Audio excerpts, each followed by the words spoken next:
Remember, I've said from the very beginning, since 2017, a sketch is a sketch, it's not a photograph.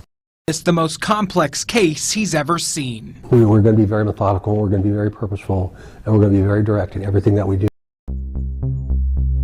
And then they cleared it for about a day, day and a half, and then they re-secured it. My understanding is that unspent shell was discovered during that second search after the scene had been re-secured. Really? And it was found under the dirt. It wasn't just laying out in the open.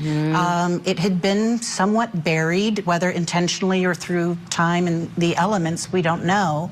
But that is the bullet that they're saying was ejected or cycled through his pistol. Supposedly, I was the one that told them about Odinism. It wasn't true. It was. Remember, I've said from the very beginning, since 2017, a sketch is a sketch, it's not a photograph. To you, everything we did with a purpose. And I will defend them until my final day. Well, remember, I've said from the very beginning, since 2017, a sketch is a sketch, it's not a photograph. Tone down the rhetoric. Stop all the politics and all the nonsense and all the conspiracy theories, and understand that we all tried the best we could. That should be the message to us and to our kids. Bree Wilbur stayed the night with Kelsey German and Libby the night on the 12th going into the 13th. Carter says he is most proud of his team, the work they've done and the sacrifices they've made.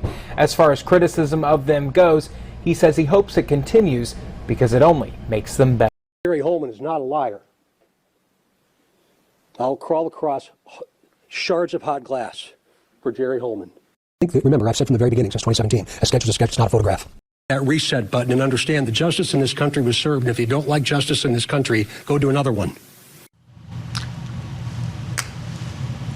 I don't follow it completely, what he was saying, and I'll just briefly say, the solution to everything that he was pointing out is transparency. And the lack of transparency created all those things he was talking about. And there was no transparency in the state of Indiana through the investigation and through the trial. And he started off by saying, I wish you could be in the courtroom. Well, guess what? We could have been. We could have had our cameras in there and our microphones. We would have seen Richard Allen. We would have seen the witnesses. We would have heard the evidence. You want the narrative to change on social media? Let the people see the trial. What are you talking about? What are you talking about? Everything you complained about gets fixed with transparency, which you all lacked, led by the judge. And he's like going bonkers on social media and the media, like what we did was wrong. Richard Allen's a murderer.